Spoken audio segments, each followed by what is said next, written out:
अगर किसी को बर्बाद करना, तो जड़ से उखाड़ फेंकना, तो पंगु बना देना, तो ये काम ब्रिटिश से कोई भी बड़े आसानी से।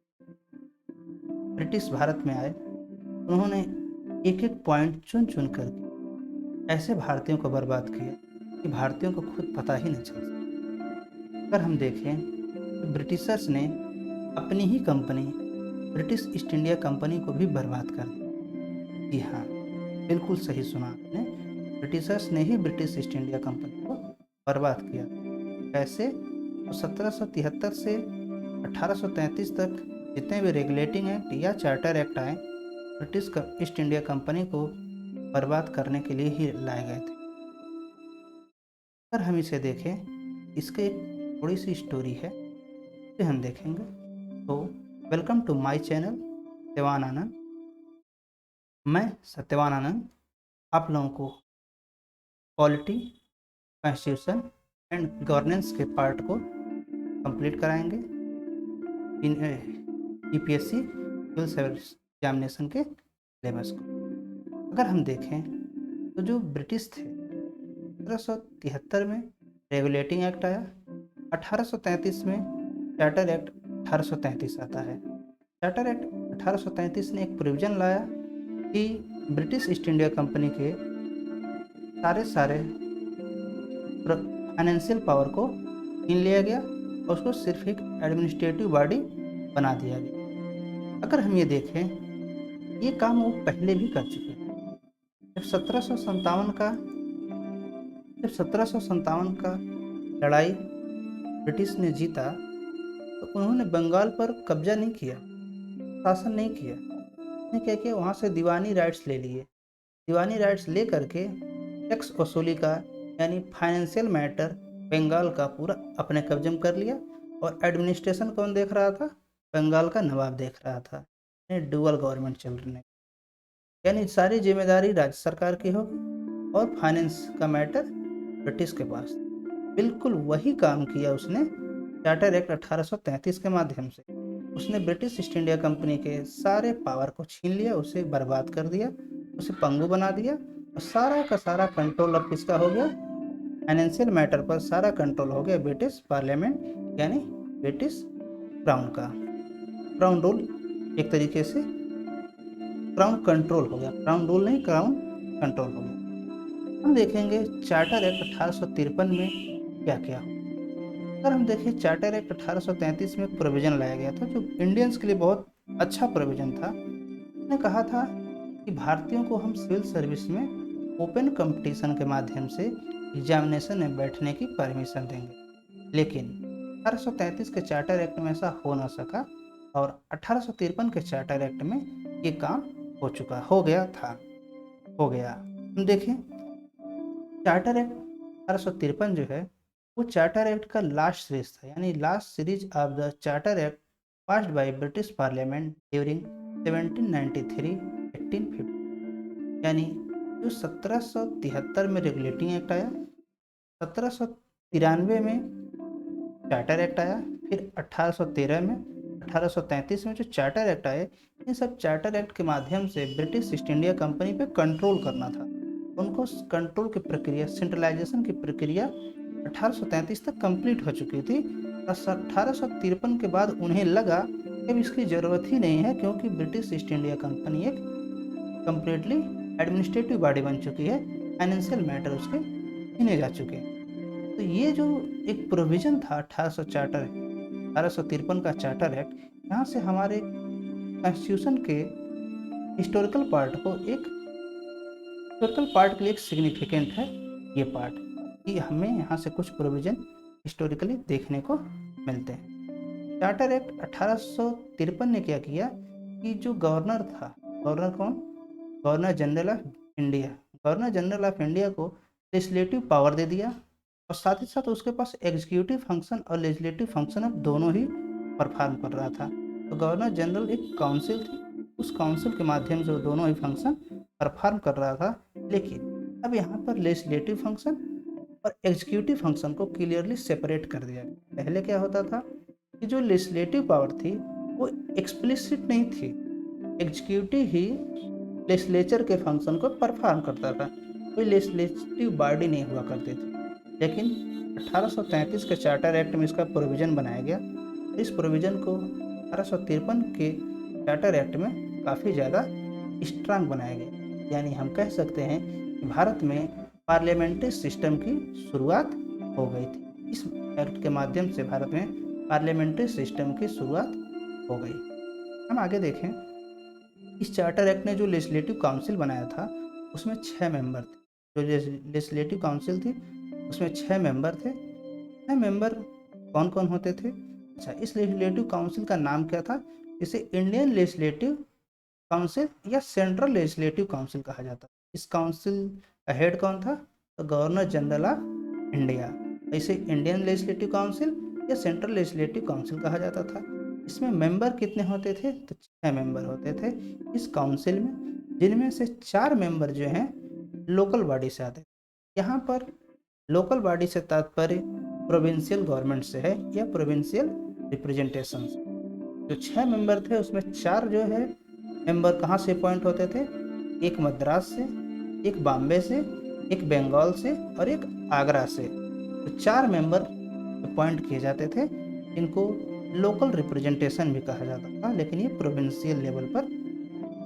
तो हम देखते हैं कि 1853 का चार्टर एक्ट जो है उसने separate governor general legislative council के स्थापित कर दिया। और साथ ही साथ ये जो फंक्शन था इसका, एक ये मिनी पार्लियामेंट की तरह फंक्शन कर रहा था। ताकि हम पहले देखें कि भारत में पार्लियामेंट्री सिस्टम की शुरुआत थी। ये जो पार्लियामेंट्री सिस्टम को कम्प्लीटली तो अचीव नहीं कर पाया, इसलिए इसे मिनी पार्लियामेंट कहा गया, क्योंकि उसके मैक्सिमम फंक्शन को ये परफॉर्म कर रहा था, लेकिन इसके पास पार्लियामेंट की सभी शक्तियाँ नहीं थी, इसलिए इसे मिनी पार्लियामेंट कहा जाने लगा। साथ ही साथ ये जो मिनी पार्लियामेंट के प्रोसीजर थे, कंडक्ट थे, बिजनेस कंडक्ट थे, ये सब के सब ब्रिटिश पार्लियामेंट के सारे सिस्टम को अडॉप्ट कर लिया था। यानी हम देखें तो ये जो सिस्टम था वो ब्रिटिश सिस्टम को ही अडॉप्ट कर रहा था। आगे हम देखते हैं, चार्टर एक्ट 1853 ने जो है लोकल गवर्नमेंट को तो इंट्रोड्यूस कर ही दिया, और साथ ही साथ उसने जो 4 मेंबर थे उसे मद्रास, बंगाल, आगरा और मद्रास, बॉम्बे, बंगाल और आगरा से नियुक्त कर दिया। इस तरीके से हम देखते हैं ये चार्टर एक्ट 1853 है, ये गवर्नर जनरल ऑफ इंडिया को बहुत ही ज़्यादा पावरफुल बना दिया। पावरफुल बनाया क्यों? ये भी क्वेश्चन है। पावरफुल बनाने का पर्पज ये था क्योंकि पहले गवर्नर जनरल ऑफ बंगाल था, तो कंपनी को कंट्रोल करना था, लेकिन कंपनी कई पार्ट में थी। पार्ट का मतलब उसके टेरिटरी बहुत ज़्यादा बड़े थे। बॉम्बे, मद्रास, बंगाल, आगरा, दिल्ली, आसाम, ये बहुत बड़ा पार्ट था। तो पावर को सेंट्रलाइज कर रहा था। जब सारे पावर सेंट्रलाइज हो गए, उसने गवर्नर जनरल ऑफ इंडिया कह दिया। उसको और भी ज़्यादा कंसोलिडेट करना था। आगे हम देखते हैं, उसने और भी ज़्यादा पावर बढ़ाया और पद को ही ख़त्म करके नया पद ही जनरेट कर दिया। हम देखें, इस एक्ट के माध्यम से गवर्नर जनरल ऑफ इंडिया को बहुत ज़्यादा पावर दिए गए। हाँ, इसने एक अच्छा काम किया।